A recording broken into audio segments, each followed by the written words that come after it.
Welcome to another episode of Icon Presents. Today, I am joined by the CEO of the audience-focused entertainment review platform known as Criticless. Ladies and gentlemen, Icon Presents Blaine Andrews. Well, you done gone and done it now. Just sitting around on the internet complaining on your cell phones and sitting around eating your avocado toast and drinking your mocha chica chocolates, and you done and got me put on leave. With all the free time, I've been able to check out a few films. Apparently, there's other movies that have come out since Platoon. The long and short of it is this. You guys, with all your hemming and hawing on Criticless, has worked its way up the chain of command, and now we can't have any say in what's going on in these movies anymore.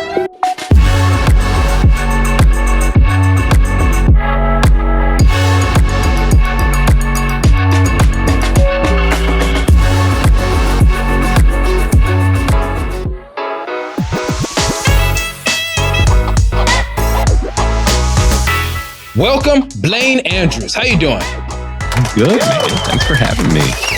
No problem at all. You are our first remote guest. It is a pleasure to have you on the show.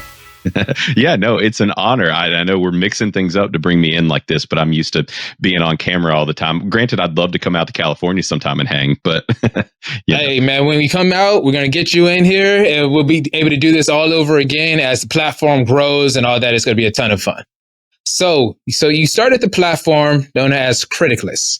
And that is, and now for me, I heard about it some time ago. I caught you on one of those podcasts. I forget which one it was. And I downloaded the app soon as I know what it was. It was the Salty Nerd podcast. You were talking about the Salty Nerd podcast and they had the community and all that stuff going on there. And I thought it was so interesting how audience driven and engaging it was. And it ended up being a ton of fun. I got on there. I started making my own reviews and everything like that. But for the audience, tell them a little bit about Criticless. Yeah, for sure. And, we were kind of joking before the start of the show where it is kind of a mouthful, this audience-focused entertainment reviewing platform. And I was kind of joking with you. And it's like the easiest way to break it down is it's like, hey, we're like Rotten Tomatoes if they didn't suck. And then you kind of smashed that into an old school MySpace kind of a social experience, but then you added in this creative element. We kind of really detethered from the main idea of what big tech has become, which is this kind of sterilized, gross, just bland atmosphere. And you have these places where people don't want to be. So my instant thought was like, hey, what if I took this idea and this concept of the things that Rotten Tomatoes is doing, where you're talking about entertainment, you're reviewing it, but we removed the critic aspect and quit making them the focus. We made the focus on real people and real reviews, but then we wrapped it in this interesting social element and just threw a synthwave aesthetic on top of it. It's a ton of fun because, yes, you are correct. In that synth wave kind of like early, I don't know, what is that, 80s style type of vibe or whatever, with the neon colors and everything. It's a ton of fun. So give me a little bit about the motivations behind Criticless. What was it that you're like, okay, like you said, Rotten Tomatoes kind of sucks. Sometimes you find out that, these critics are not really authentic. And as I believe it's Robert Meyer Burnett that says that, authenticity is the currency of the future. Right. And Absolutely. Pretty much we can always see right through what people are trying to push on us. It's like, and then they kind of attack fans and all that kind of stuff. But the way I like it that you guys have it set up is you have different, different meters that the audience can kind of feed into to give you perspective of what they actually want. But what was it that you saw on platforms like Rotten Tomatoes that you're like, okay, this needs to be fixed? Right. Yeah. I mean, a lot of it was boiling down to really the functionality of how these places worked. And it didn't seem to be geared towards the people's best interests, right? Like they're all either geared towards this pretentious kind of hoity-toity movie audience, or it's the pretentious critic vibe of things. And so Right. it's that's still just so detached from what most regular people want. And I've spent my life in a blue collar world, and I'm very separated from this tech world. I don't come from that. Well, I not get you. exactly. My dad was an old school IBM guy, so I was around tech my Okay. whole life. I was like the first person I knew with a computer, the first person with internet, all that stuff. So I grew up around it, but Right. then proceeded to do a lot of blue collar stuff. And it's like I'm around all these regular people, and they're like, "Man, I was on Rotten Tomatoes, or I was on this site or that site," and I don't understand. They just hate all these things I love. You know, all these really fun, interesting movies that are made for just this popcorn level, sit at the movie theater, simple enjoyment, where people want to separate from the politics, separate from the world, and really just immerse themselves somewhere else and escape for a little bit. And I wanted a place where people could come and say, "Hey, this is the stuff that I like. This is what I'm passionate about. And this is what makes me excited and where I have fun." And so that was really the number one focus, was like creating a place where people could feel comfortable, where, you know, your mom or your pops could come on the site and be like, "Hey, I figured out how to use this. It's really easy and this makes sense. And I can rate things based on how violent they are, or if there's a lot of nudity, or if there's political bias, or, you know," and really break down and easily do all these things in a fun place. And I just wanted to capture that and make a place where regular folks could go and actually thrive. I want to know a little bit about your review process, you know, as somebody, if somebody were to come on to it. But I want to backtrack a little bit about how you stated that you weren't really that big into tech and all that kind of stuff. Obviously, you didn't have a background. How was the development and all that for that? Did you have to partner up with somebody, or how did that whole thing work for you? Yeah, I basically I made the decision to do this, and then it was having to find a team, because I'm like, I don't code, I don't program, I don't do any of that stuff. And literally before doing this, I ran a landscaping company for 6 years, and I ran a trucking company before that. So I'd been a business owner, but not in this space. Mm-hmm. And so I found a team out of Nashville. I was like, I want to keep this US based. I want to be real about this and keep it in the States and development and everything. I found an amazing team. Their name's Twin Sun. They're out of Nashville. We started working together. They were super passionate about it, and they really wanted to make it happen. And so the key was finding people that could really execute on my dream. And then it was a matter of me literally with pen and paper and notebooks and grid paper, drawing out what this site looked like, drawing out how it worked. You click here, it does this. And I basically mapped things out on paper, really broke it down for my team. And then they made kind of my drawings into a reality. Okay, got you. That's, man, I've never known what the development platform, or especially on a social platform type of thing. Like, I've done like a good amount of like web development. I can figure out how to build that just on a web base, but actually on an app, that's an entirely different monster that you have to kind of conquer with that. It's ridiculous. Yeah. So yep, a little really bit about the review process. If I'm a new user, I want you to break down, okay, what am I getting myself into? Well, so the way we wanted to make it was so that if someone comes on and they're like, "Man, I don't even know if I want to review anything. I don't know if that's what I want to use this for."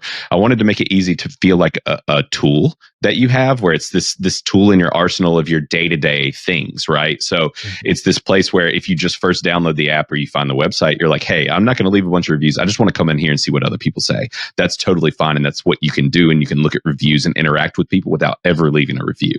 But then if you do want to leave a review, you don't have to type a single sentence. You don't have to say anything. We just made these simple sliders, and if you've seen our rating scale, it's got a lot of personality, because it ranges from heinous to most excellent, and it's very color coded. And so it's like heinous, bogus, decent, rad, and most excellent, which goes into that 80s, 90s vibe and aesthetic that we were talking exactly. about. And I actually, even that color coordination is based off of the loot scale in video games. So the way that the colors work. So I wanted to make it this instant identifiable thing where at least a portion of our audience could be like, "Oh, I understand why these colors work this way. You know, gold is the highest. Blue might be right somewhere in the middle." So I wanted to make it that easy to understand right on the fly. And then basically we just added a bunch of sliders. So you're just dragging these little sliders around and you're like, oh, okay, this percentage feels right, or this level of violence feels right. And you can run all these sliders and hit go. And we find that a lot of people start out that way, and then they start to advance what they're actually putting out, and they start typing some stuff in and giving more details. And you can be as complex as you want or as simple as you want. Yeah, man. I remember the very first review that I ever put on there was, I believe it was for, if my memory serves me correct, it was for the Meg 2. So, so now, high quality film, obviously. Man, I'm going to tell you. So I was watching the Meg 2 and, with Jason Statham, and I had seen the Meg 1 and I was like, okay, got you. And me and my wife were sitting down. I was like, let's find something to watch. Now, sometimes you want to just turn your brain off and just be entertained.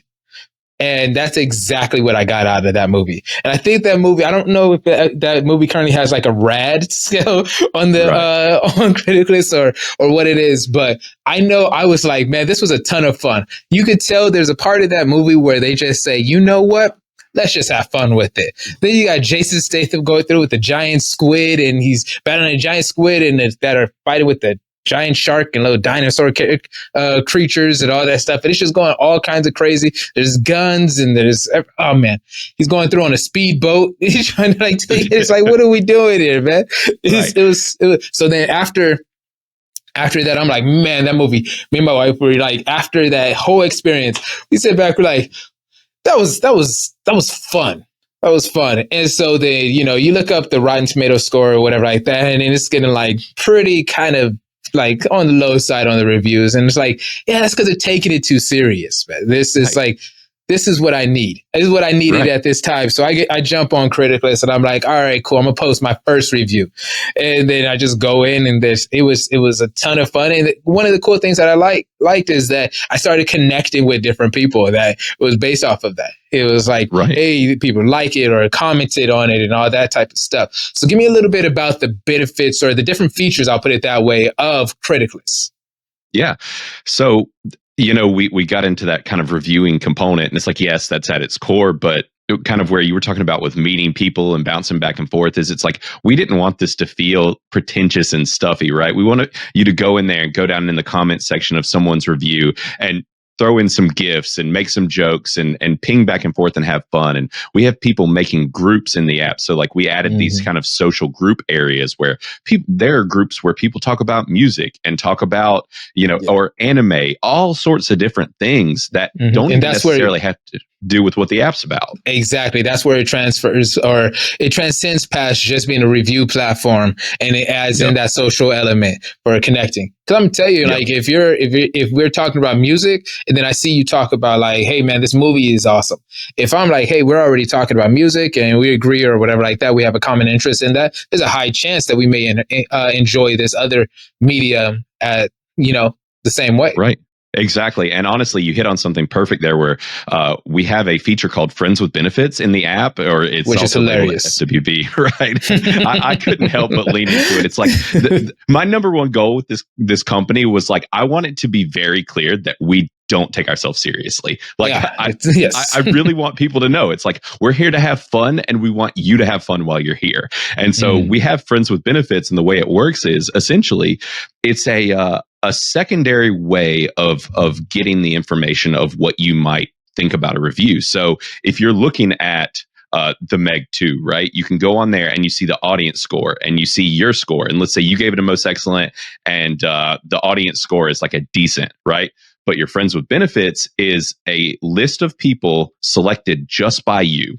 And so you say, hey, I've gone around the app and these are all these people that I agree with and we like similar music and we have similar taste and all of that. I'm going to add them to my Friends with Benefits. All of a sudden now you've got your score, the audience score, and your Friends with Benefits score. And that Friends with Benefits score of all the people you agree with is also a most excellent, right? And you're like, oh, okay. These people that I agree with feel the same way. And it's something that no one else is really doing. But for me, it's like, it's kind of a no brainer. Why would I not have a way to see what only my close friends that I agree with think? Right. Now I get it. Like, cause even if me and my friends don't always agree on the same same movies or whatever like that. We don't have a similar take. I'd like to be able to connect with them and all that. Like me and my group of guys, like I hated Doctor Strange Multiverse of Madness. I think that movie was hot trash. And to the point where my wife, we were sitting there watching that movie and we made it about 50% of the way through. And we were just like, turn it off. My wife looked at me, she said, turn this off. I'm done with it. I got guys that said, no, man, that movie wasn't that bad. Like, what in the world? What are we doing? So then I get to go look at my friends with benefits, and I'm looking at, okay, what is the general score around my friend group about this versus the other ones? Because there are certain things it's like, hey man, this movie was a ton of fun, and I just enjoyed it. So tell me a little bit about the challenges that you've had to deal with the development of Criticless and kind of going on the path that you have with it. Yeah. So it was definitely a huge learning curve. And there have been some mistakes, some of which have caused by me jumping into a world that I don't really know. And, at the end of the day, my devs can't make every call for me. I have to make some and just go off of trusting them and knowing, that they leaning into their skill sets. And 99% of the time, our stuff goes great. But it is one of those things where sometimes I have to just make the last call. So, for example, we decided to develop on web a totally different way when we initially started. I didn't know enough about it. It turned out to be a mistake, and I had to eat like months of development, and we had to start over web development. So, and if you know anything about this world, it's very expensive. And so that can add up. So we were able to salvage some of it, but I decided to take a risk because if the risk had paid off, it would have saved me a ton of money. But, at the end of the day, maybe if I had known more about this industry and coming in early, I might have made a different call. But, you win and you lose some and you learn as you go. And I luckily did pick an excellent team of people to work with. And so most of it has gone fairly smoothly. The one big thing too, though, just in this world is how expensive it can get. And so you really have to like hone in on what's a priority, what's not, what's going to benefit you long term. And one of the things that I kind of pushed on was I was like, this has got to be the best it can be. This has got to be the best version of this because people are getting constantly bombarded by new technology and new ideas and new apps. And a lot of people are like, man, another app, like another thing. I don't know if I want to have something else on my phone. And so that was the biggest thing is I'm like, we have to push boundaries here. We have to be as creative as we can be. Like we have to make this the most interesting place to be so that people want to be here, but also make sure that it's crisp and smooth and functions like some company with a bunch of angel investors and all of these other people involved, that it feels like something that is this perfectly tailored thing. And luckily we pulled that off and got the attention of a lot of big personalities. And if I had not pushed the boundaries, not pushed the dollar amount that we were willing to spend on this, it would have been subpar. And then people wouldn't have been interested in what I made. So it was taking a lot of risks. And especially with being a self-funded venture like this, a lot of people don't do what we did. But my wife and I wanted complete and total control over this so that there weren't outside people like a lot of these other big companies who you see start to compromise in all sorts of ways. And it just becomes, like I said, this sterile place where nobody really wants to be. We wanted to really keep it about the people because that's what the platform was about initially. So I felt it was best that regular, real people like me and my wife are who's running this company and making the calls at the end of the day.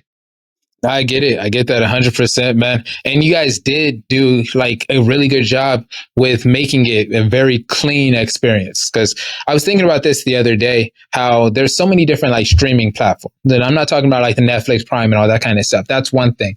But I'm talking about like the YouTube, the Rumbles, the Kick, and all that kind of stuff, where you have creators and you're like, hey, you can find me on this platform, on that platform, and all that kind of stuff. And a lot of them are a response to a lacking qualities in certain ones or differences or whatever like that. So it's like Twitch sometimes has some unethical practices or things like that you're like, hey, I'm not really big on that. So people will go to a different platform but then that platform doesn't kind of operate in the same way or give you the same features and all that kind of stuff as another one. And so, excuse me. So you have this barrage of, hey, you can find me on this, that, and the other. And I know you can't, you're splitting your audience at that point, but there's certain things where I know people that only go, hey, I only want to do Rumble or I only want to do YouTube. The reason why I bring that up is because you are correct when you say, hey, asking people to download another app, that's pretty big ask. Even though it's free for them, it's still a pretty big ask, because not only are you asking them to download it, you're asking them for their time and their to engage with it as well. Because just having it there is one thing, but having that engagement from somebody that's like, I'm constantly looking at SEO and analytics on the different sites and different platforms and all that kind of stuff. It's like, it's a lot to ask for people's attention to do so. And so getting past that, it's a learning curve that we all deal with. And it's like, man, but you talked about the financial aspect of it. And I'd like to take out a moment just to kind of dive a little bit into that. Because I know with it being self-funded, first of all, I always respect, like, hey, you put your money where your mouth is. You're like, hey, this is a problem.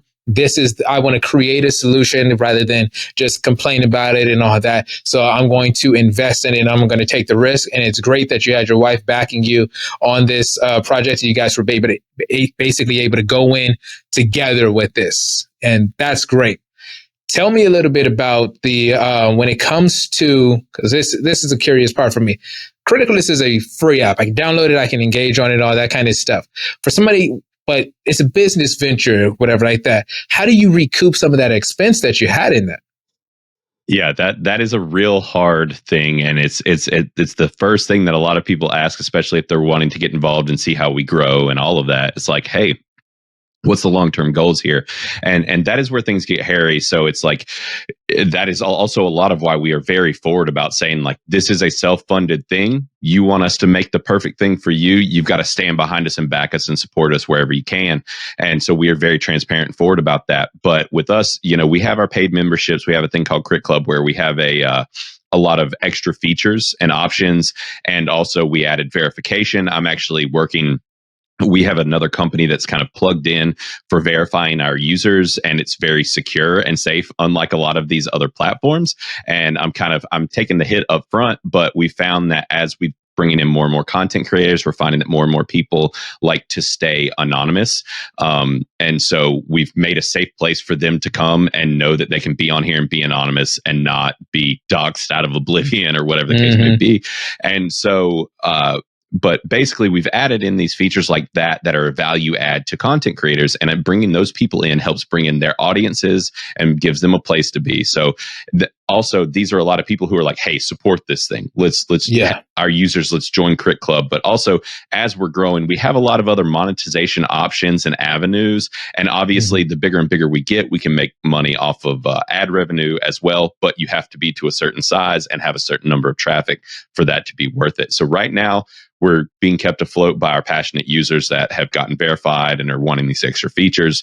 And then down the road, we have a lot of plans for monetization options for different creators and people that have become more popular on the platform. We've been finding that, like, for example, let's say people just really like your opinions and you're an avid user. They're like, hey, I want you to review this movie. Or when we add video games, hey, I want you to, review this video game and give me your thoughts on it. We're going to make a way for essentially kind of like super chats on YouTube for you to say, hey, I'm going to allow you to give me this dollar amount and you have X amount of time to review it, or the money comes back to you. And so you can support creators by saying, hey, this is what I want to see from you. Then they give you that and get monetized to whatever degree that they decide. So we're tossing around a whole lot of different options for in the future, how to keep growing that. But right now it's mostly on the, the ad front, and which is how a lot of apps survive. And so far we've managed to not sell any data. That's when it's in the social media space and app space, that's a really hairy thing.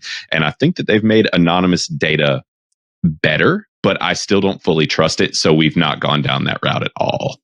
I got you. Yeah, that is a hairy thing. It's like somebody, I believe somebody once said that if you're basically, obviously, they say nothing in the world is free, and it's either you're purchasing a product or you are the product. And that's like with Instagram and Facebook and all that kind of stuff. It's like, man, they're going to use that opportunity to give you 1,000 ads and all that kind of stuff for it. Right. All that, which some of them do work. I can't say I've purchased a few things. You're right.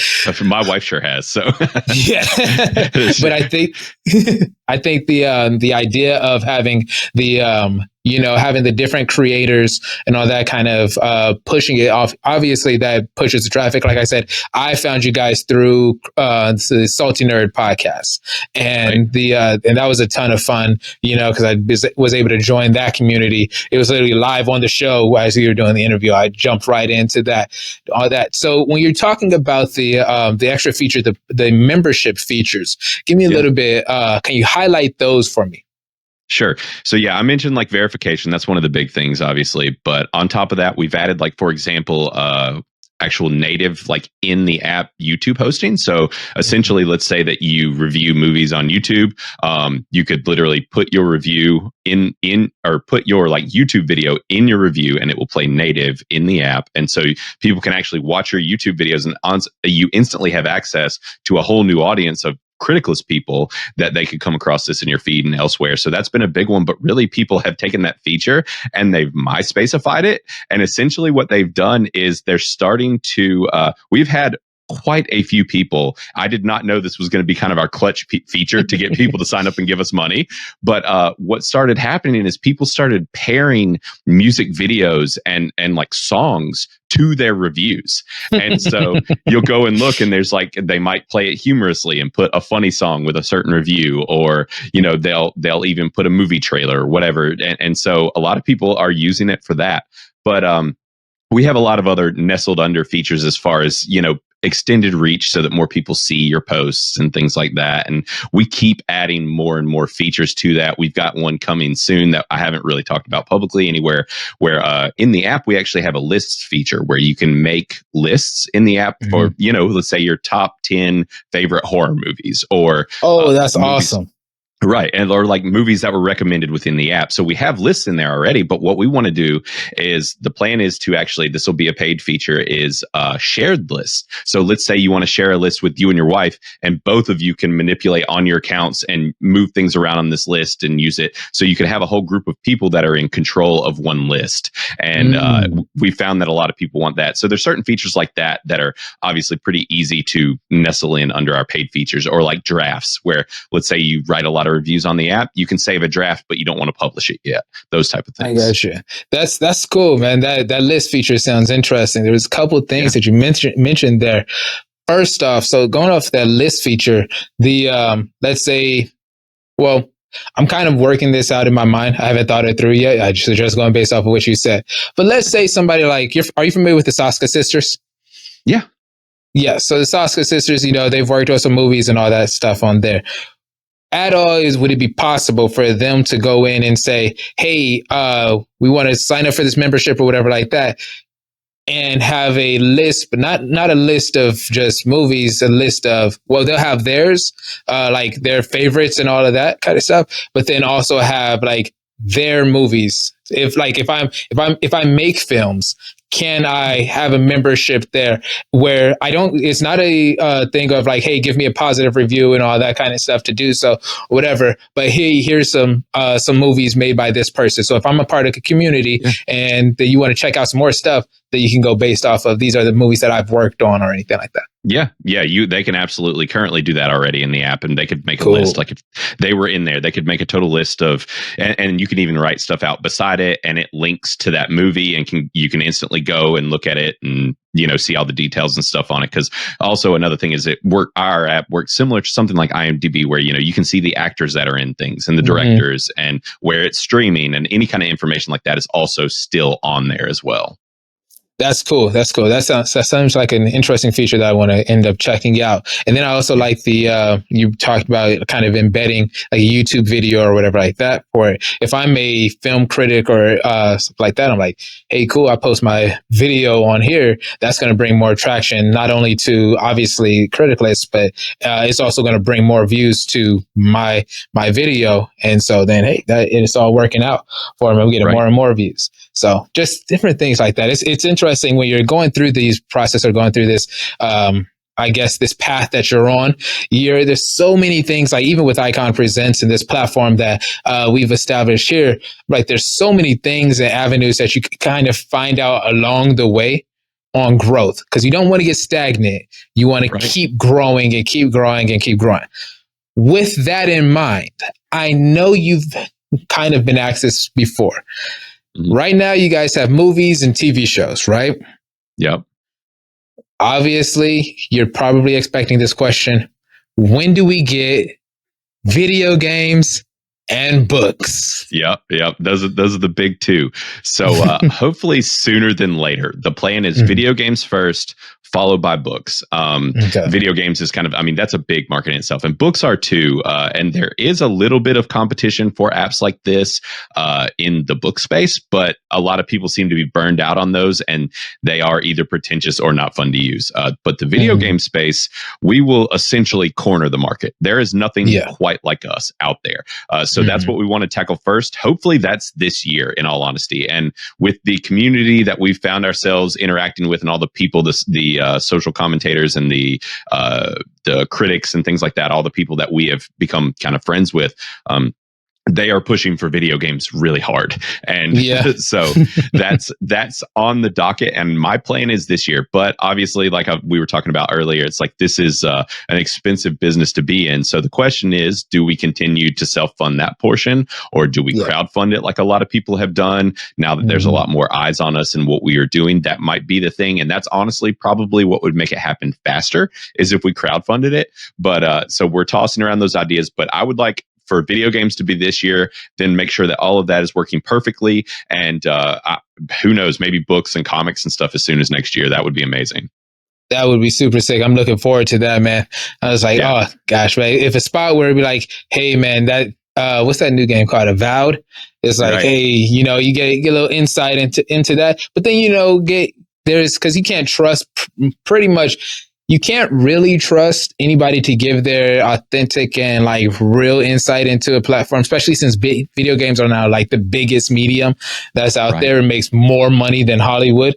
It's one of those things where it's like, you get people in there and everybody has a bias to certain things. We see that with various games. What do they call it? Goonergate and different things like that that are going on. You're like, all right, everybody has a different motivation behind their stance on things, but it's going to be a ton of fun. And I'm looking forward to watching you guys grow. I wanted to ask you, so you mentioned before we started recording, you told me you went and saw Captain America 4. Yeah, I did. Captain America Brave New World. Now, I'm going to tell you, I haven't seen it. I don't plan on watching it for a very long time. Maybe if I catch it on, if I'm just bored one day and I just turn it on, but my wife is not going to let me take her on a Valentine's Day date to go see Captain America 4. It's like not happening at all. Same. But from your perspective, for that film, can you give me like a little bit of your overall thoughts? I'm not hearing the best things about that film yet. Yeah, I wasn't a huge fan, which I hate because, you know, I think I like a lot of what Anthony Mackie has done. It's been an interesting thing kind of seeing him take over the Cap mantle. He's kind of got caught in a very unfortunate time where we have 5 years of Marvel apparently trying to drive themselves into the ground after actively. They are aggressively doing that, man. It is wild. And it's like, you know, you guys went they hate money. Yeah, they literally do. It seems like they went from being a magnet for money to like they're allergic to it. So yeah. It's wild, like coming in and having these 5 years of such bad years for Marvel. And I hate it because I'm a huge superhero fan. As you see, I mean, I've got like superheroes behind me and stuff. I've got a whole leg sleeve of, you know, Star-Lord and Batman and all these different heroes on my leg tattooed. And it's like, I love this stuff. I've been passionate about it since I was a little kid. I got tons of comic books and all of that. And to watch them suffer the way they are, it's a pain. But I was not crazy about the movie, in all honesty. I did not like it very much. It didn't work for me. It was messy, which a lot of people don't follow all the press and the nitty gritty stuff around it, but it sounds like the movie went through endless reshoots, and you can feel it.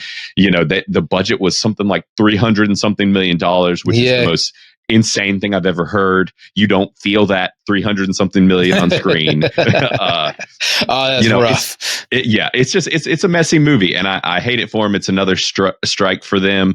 But who knows? Maybe Marvel will bounce back with the Thunderbolts or Fantastic Four. But I don't think the Thunderbolts are going to be what saves them. Maybe Fantastic Four. But yeah, I've heard positive things about the Thunderbolts.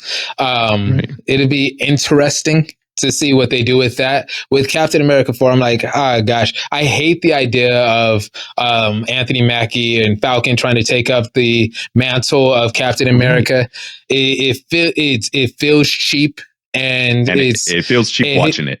Yeah, I bet it does. Everything I've heard is like, nah, man, this ain't it. But you are correct, man. They feel like they're allergic to money. It's like you have such potential and people are rooting for you. You were on such a positive trajectory, and then you like decided to change and go this avenue of not, well, I know it's DC's term, all new and all different, but I know at the end of Endgame, because even Endgame was that, like, the peak was Infinity War. Endgame started to take a dip, and then like I think it was No Way Home and a few like the Guardians of the Galaxy and No Way Home. They had a few movies that came out in Deadpool, Wolverine. They've had a few things that have come out that have been entertaining, but the grand scope of things and pretty much everything, for me, everything they had go out on Disney Plus from WandaVision. WandaVision, I remember when me and my wife sitting there watching that, and I thought it was so cool. I remember they brought in the Quicksilver from the X-Men movies, and I was like, oh my gosh, man, they're about to blend these universes and all that kind of stuff, and they did nothing, and I was like, what is this? Yeah, and they're it like, you like Quicksilver? No, he's a boner joke. Yeah, exactly. You got to be kidding me, man. I just sitting there. So it was disappointment after disappointment, to the point where people have become kind of just like, Marvel. Like my wife now, she's like, nah, I'm good. And she used to get excited about these things. We'd go through taking pictures in front of the Infinity War poster and all that stuff. And it was a good time. And it's sad to see them fall off the way they have. But I can't say completely falling off, because every now and then they come up with something like Daredevil looks pretty good. The Daredevil show, Daredevil Born Again, that looks pretty good. Fantastic Four, that trailer was meh. So we'll see about that. But DC struggling at the same time. Like, you saw the Superman trailer, huh? I did. I'm very on the fence. I mean, I like James Gunn. He did a good job with the Guardians of the Galaxy stuff, but it's like you could roll the dice on if it's going to be good or not. I hope it's amazing. Like I said, I love all this stuff. I want to see it succeed, but these companies have to stop thinking so corporately and start thinking about their audience. And honestly, if they started listening to even half of these internet commentators, they'd probably fix 90% of their problems. 100%. But it's like they, instead of getting like taking the approach of, hey, this has been the complaint that was made, or this is kind of where the audience is, they villainize the audience and they decide, hey, we're going to now become antagonistic towards them. But I believe we're in the midst of a cultural shift, and it feels good because I'm like, man, we need a lot of things changed. We do. And that was one of the big things with us, where it's like, we have a lot of, I used a lot of different artists with Criticless. We have, I mentioned the MySpace thing. We have backgrounds and banners and stuff. I wanted it to kind of feel like when you would customize your MySpace page. But what I wanted to do is I'm like, hey, I'm going to work with these different indie artists, but I wanted them to be these kind of counterculture people that I worked with. Yeah. And we've got a guy named Dave Denzara, and this guy has done art for The Strokes and other bands. And he did a lot of art focused on like the movie They Live. I don't know if you're familiar with it. If you have it, it's an 80s movie. But the whole concept was that this man was able to put on these glasses and see through a totally different lens. And he saw that the whole world was being controlled and orchestrated by the powers that be, telling you to obey, to consume, to basically all of the things that we're seeing is happening in our world now. Yeah. And so anyways, I got this guy to do some of that type of art for us. And I was like, I want that to kind of be at the heart and the core of what I do, because I've always been kind of a very anti-establishment, against the grain. I was always a fan of like punk music growing up, and just that mindset. And it feels like culture has lost a lot of that. And so I'm like, it would kind of be cool to have something in the tech space that felt more rebellious and felt like, screw the system, screw Rotten Tomatoes, screw these critics, screw these big, media outlets that are telling me what to think and what to watch and telling me what I should like and telling me that I'm stupid if I like something that's just fun, right? And so I really wanted that vibe and that feel to reflect this cultural change that we are clearly going through now. And it's starting to feel like I have struck when the iron is hot. And I hope that people see that that's what I want us to reflect, and that's where the world needs to get back to, is, you know, that like we need a counterculture again. We need for to say to these establishment pieces and parts that's like, hey, we're not about that. Like, that's not what we Right. want. Yeah, 100%, 100%. And it feels good to have people like yourself. It's so many others that are like, hey, we're making a change where the pool or the pie, as Eric July always says, the pie is not fixed, right? But the means of, you know, distributing as well as connecting with, since especially now that everybody is so savvy with the internet and all that kind of stuff. I mean, you're in freaking North Carolina and I'm in California, and we can have these conversations and talk and have and I can have you on my platform and we can bring eyes to a project like yours. And it's good that everything's so decentralized. So it's able to grow and it's able to build and everything. And it's so much fun to have access to that, because it gives so many opportunities to people that, you know, a couple of decades ago, this would have been something that people were like, nah, man, you couldn't have seen it coming. And it's so much fun to have this, to be in this world of creativity that we're in right now.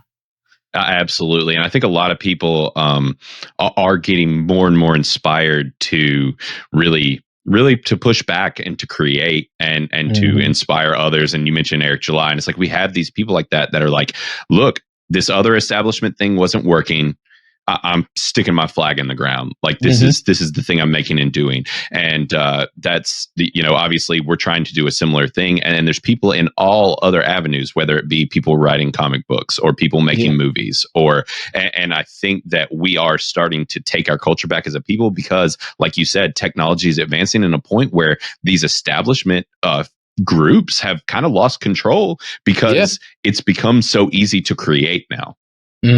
I'm always a big fan of, you mentioned it earlier, how with growth and the different approaches that you guys take to adding features and all that kind of stuff and covering costs to allowing the audience ways to support you. So I'm always a big fan of crowdfunding and doing different things like that. I respect the ones that can put their money behind it and do all that stuff right off the bat. And I know that takes a lot from somebody that's had to invest like when you come to California, you'll see how much money we've invested in this studio, and without loans and all that kind of stuff, you have to put in the work to do so. But you know, the crowdfunding for a project, when it's like, because you get an idea of how much the community really wants something, and I think it's always a good idea to have that type of thing go on. And it's just community engagement and audience engagement, being able to support. And so that way everything's not hidden. I think that's one of the biggest things that have changed the game for people. The idea of crowdfunding, the idea of Patreons and different things like that, where it's like, hey, I support what you do and we can push this forward. For that, I'm seriously like, pretty much I've supported a bunch of crowdfunds and all that kind of stuff and pre-order campaigns and all that. But that's the way I see has changed the game significantly for people. Right. It lets the people kind of have a voice in what they want to see succeed, right? Versus all of these investment firms and whatever who are just going to come in and grab this huge chunk of a company and be like, this is ours. It's not really going to be yours anymore. And you've lost total control. And I mean, I was literally talking to a guy the other day, because as you start to do this sort of thing, you start to meet other people in tech and other avenues. And they're like, yeah, I created this super cool thing. And, you know, but we ended up having to pull money from this investment firm. And all of a sudden we lost our butt. And, you know, they ended up pretty much taken what we had from us. And that was exactly why I was like, look, we're putting a lot on the line here, but like, I don't want that to happen to this, because it will instantly lose exactly the foundation that we wanted it to have to begin with. Exactly. So Blaine, I don't want to take up too much of your time, but if you wanted to leave something with the people to tell them how they can either support you, where they could find you, and kind of what your goal and what they can expect for the future of Criticless, give us a little bit of that information. Yeah, for sure. I mean, obviously, the easiest place to find me is on Criticless. And one of the things we were kind of joking about earlier is how to say it. It's Criticless. Just think about taking away the critics, that part, LESS. But so find us on the web or in the app stores. And I actually set my account up like MySpace Tom. So the second you sign on, I'm already your friend. I'm pretty easy to find. So you can find me there and other social places as well on X, and I don't really use Instagram and stuff that much, but so No, you can don't. definitely find us there. And we actually started YouTubing recently. We just got monetized. That was fun. So Nice. you know, it's been really weird stepping into that world, but it got to the point where I was coming on so many podcasts and whatever. Everybody's like, you kind of need to start doing this just to be so people can see you and they can interact with you and the reviews and everything. So we started doing a YouTube channel. It's Criticless Cast. You can find me on there as well, and that's another way to kind of support us and check out and see what's happening within the community. So definitely between the website and finding me on X and then our YouTube is definitely an easy way to contact me. And really, it's like, hey, just tell your friends. And like I said, this is one of these places where I made it in a way where you could tell your family and other people you know that might not normally want to be the type of person that would be like, hey, I'm going to be on a reviewing platform. It's not that. It is so much more, and it's easy to use. So it's like, tell everybody, get everybody on, and you can have this fun experience with the people that you love being like, hey, I just checked this out, or I made this list of all the stuff that I've watched, or go check my calendar on my profile and you can see the past 10 things I've watched, or, you know, so it's very interactive like that. So it's a very good way to communicate with your family and friends about the stuff that you've been enjoying and watching lately. So just spreading the word about what we're doing does wonders for us, and it's helped us a lot, and we can just continue to grow and take over the world, man. That's the plan. We're going to take over, and we're going to really we want to let the people control the conversation around entertainment. It's about time that regular folks had a voice in that.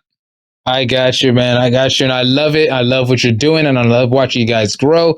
And it's just been amazing. I've been checking you guys out for a better part of about a year and a half or so. And even in that time frame, you guys have grown substantially and connected with so many others. And it's just amazing. And I truly support what you guys are doing. Thanks, buddy. Appreciate it. No problem at all. Well, ladies and gentlemen, thank you for joining me for another episode of the Icon Presents podcast. It's been so much fun. Be sure to check out everything Criticless. Check out Blaine's amazing work, and the entire motivation and inspiration for all of the work that they're doing over there is going to be so great to watch it grow, as the future is so bright for them. So with that being said, check out iconpresentspodcast.com to keep up with special updates, exclusive interviews, and special announcements. Y'all take care.